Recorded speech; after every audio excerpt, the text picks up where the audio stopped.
достар, біз гаражға келдік, шкурт етіп, бізден ал не, жаңа өткенде сеп кеткен грунтовкамызда тағы да бір тексеріп шығарды.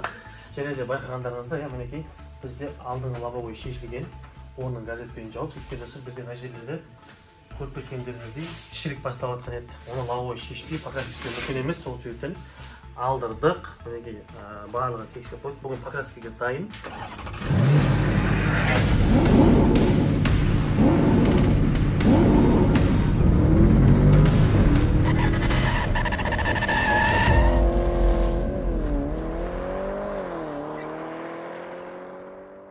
Былайша айтқанда сырттағы мелочь детальдердің барлығын полный жаңартатын боламыз. Фар болсын, артық фар, порог, ручка бәрі келді. Енді бізде покраска, 2 бамперді саламыз, қалған детальдердің бәрін бір ойдан орнататын боламыз. Оны барлық нәрсені бүгінгі біздің бөлімде көретін боласыздар. Ойлатқанша, оны ертең 3-ші бөлімі тағы шарасын ба демеп деп ойлатқандар бар шығар.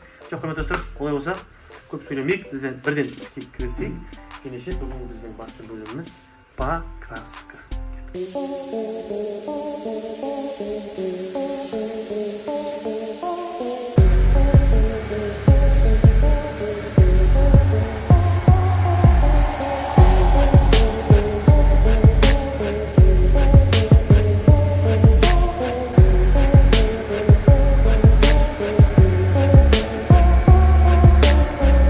Мінекей бірінші слой жағылды, ананың ішінде видео түсіріп тұру деген невозможно бар ғой. Анау иісі деген басы айналып кетіп кәйістеп баратық қой. Что-то қазір бізде бірінші слой жағылып бітті. Енді ертең достар біз кешегі алған заттарды әкеліп беруіміз керек. Осы жаймен майда шөшек детальдардан бастап жинай береміз деп отыр. Ручкасы бар, порогы бар, анау бар. Енді мына жерде қазір 2-3 слой шашылады, бірақ екіншісіне түсіре алмайын. Главное, мінекей бізде бірінші слой шашылды. Бірінші слой енді қатты разница байқамайды, бірақ осы сферада жүрген адамдар уже байқауы мүмкін. Қазір көп адамдар ойлайды ғой, покраска шашса бірден сұр болып анау ненің бәрін жауып тастайды деп ше. Достар, ондай емес, сол себептен түсіністікпен қараңыздар. Ал ендеше біз барып ана заттарды алып қайтамыз. Ал достар, мінекей біз заттарды алып келдік. Мына жерде толық заттар емес, қазір менде решетка монитор үйде. Мына жерде бізде достар мінекей коробтарымыз, черный көздің заводской порогы. Негізі болады, тюнинговына салуға ше, приораға жараспайды да ол. Грантаға, кадинаға әдемі жарасады.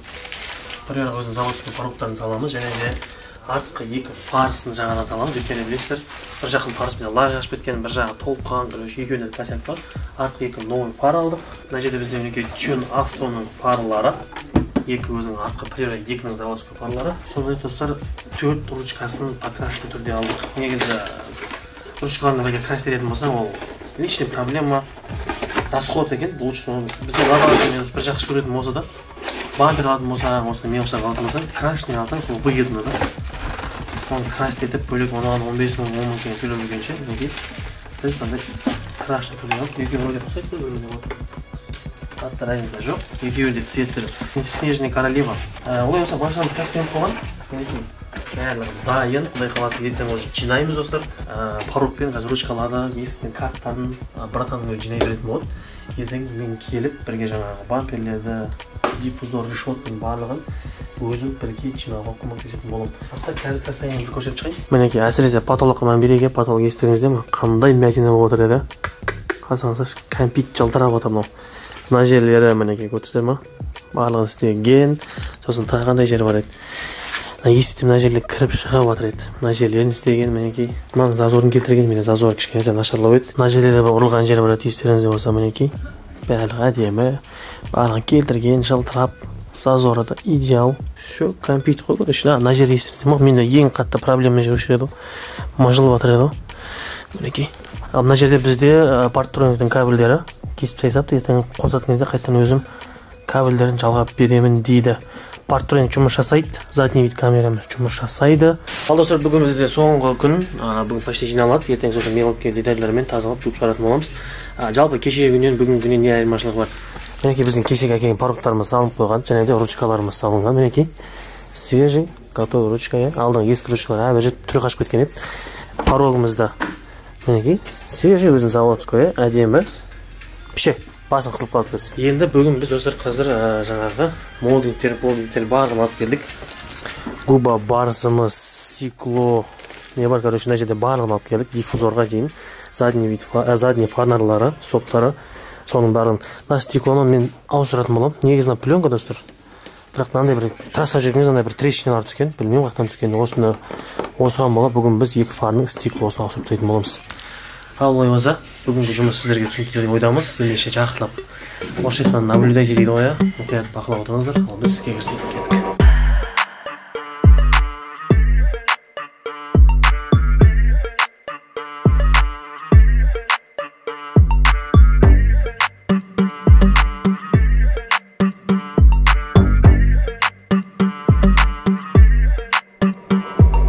Алта құрметті достар, мінекей бізде мына жерде лавабойды салатын жігіттер келді. Қазір біздің лавабойды қондыратын боламыз. Пока бізде мінекей достар ішіндегі обшивкаларды, сосын жаңа бір-екі детальдерді, молдингтерді жабыстырып қойдық. Қазір боковойды жаңа лавабойды қондырамыз. Мына жерде жігіттерге тазалап, герметигін жағып, қазір әдемілеп қондыратын боламыз. Сондай-ақ мына жақта бізде фарның екі новый фара, мінекей стеклолары ауысты, свежий болып қазір көрсететін боламын. Ал олай болса, қазір жігіттер жақсылап лавабойды қондырып берсе, әрмен қарап уже бүгін құдай қаласа бітіп қаламыз. Ау.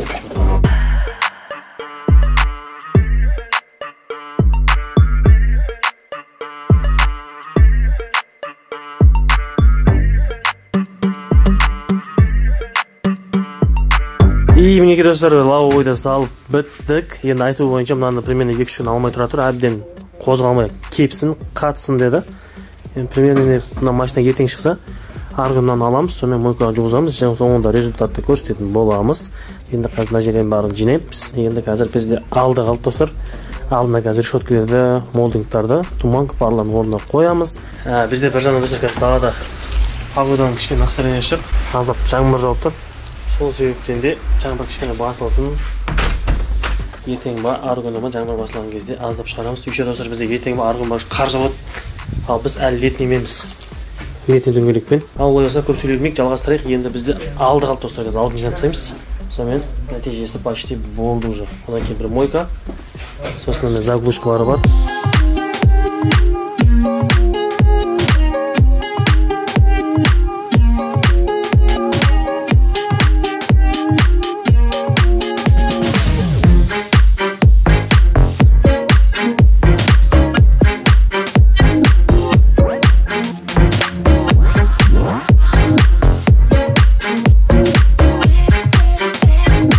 Алтай достар, мінекей барлығын жинап болдық. Вид деген айта алмаймын. Сіздерге бар ғой, мен ертең полный сың-сың жаңағы лавабойдағы нелер бәрі жақсылап болып тұрсын. Қағаз-пағаз мынандай қағаздарын алып болғаннан кейін жақсылап мойкаға түсіріп, соңында нәтижесін ертең көрсетемін. Білмеймін, бір-екі күн вообще басқаша болып қалды достар. Әсіресе арқасы ше, басқа жазу, басқа диффузор, басқа фара. Алдың вообще вид вообще танымай қаласыздар. Осы айтқанда бүгінгі жұмыс осымен тәмам. Алда құрметті достар, мінекей бүгінгі видеода өз мәресіне жетті. Қазір нәтижесі қайда көрсетсе дейтін оқырмандар қаншама күтіп отыр. Жалпы достар, нәтижесі мен көңілін 100% шықты. Мен қазір нәтижесін көрсете алмаймын. Ренжімеңіздер. Нәтижесін достар келесі бөлімде көрсетемін. Өйткені достар, біз покраскадан шыққан екен сразу келесі затты орнатып қойған болатынбыз. Оны кімдегі мен инстаграмға подписан болса біліп қойды. Ал білмейтіндер үшін құрметті достар, бүгін емес, ертең артынша тағы да екінші видеоны салатын боламын. Сразу сол кезде көретін боласыздар. Әзірге ештеңе айтпай қойық, ештеңе не алмай қойық, сіздерде реніш болмасын. Барлығы идеально, барлығы керемет. Ертең барлығын сіздер до версиясын көрдіңіздер ғой, енді после версиясын көретін боласыздар. Ал осы бүгінгі видео осымен тәмам. Ұнаған болса лайктарыңызды аямай басыңыздар, арнаға жазыңыздар, комментарий керемет пікірді қалдыруды ұмытпаңыздар. Ал осы біздермен қоштаспаймыз. Жай ғана келесі кездескенше аман сау болыңыздар.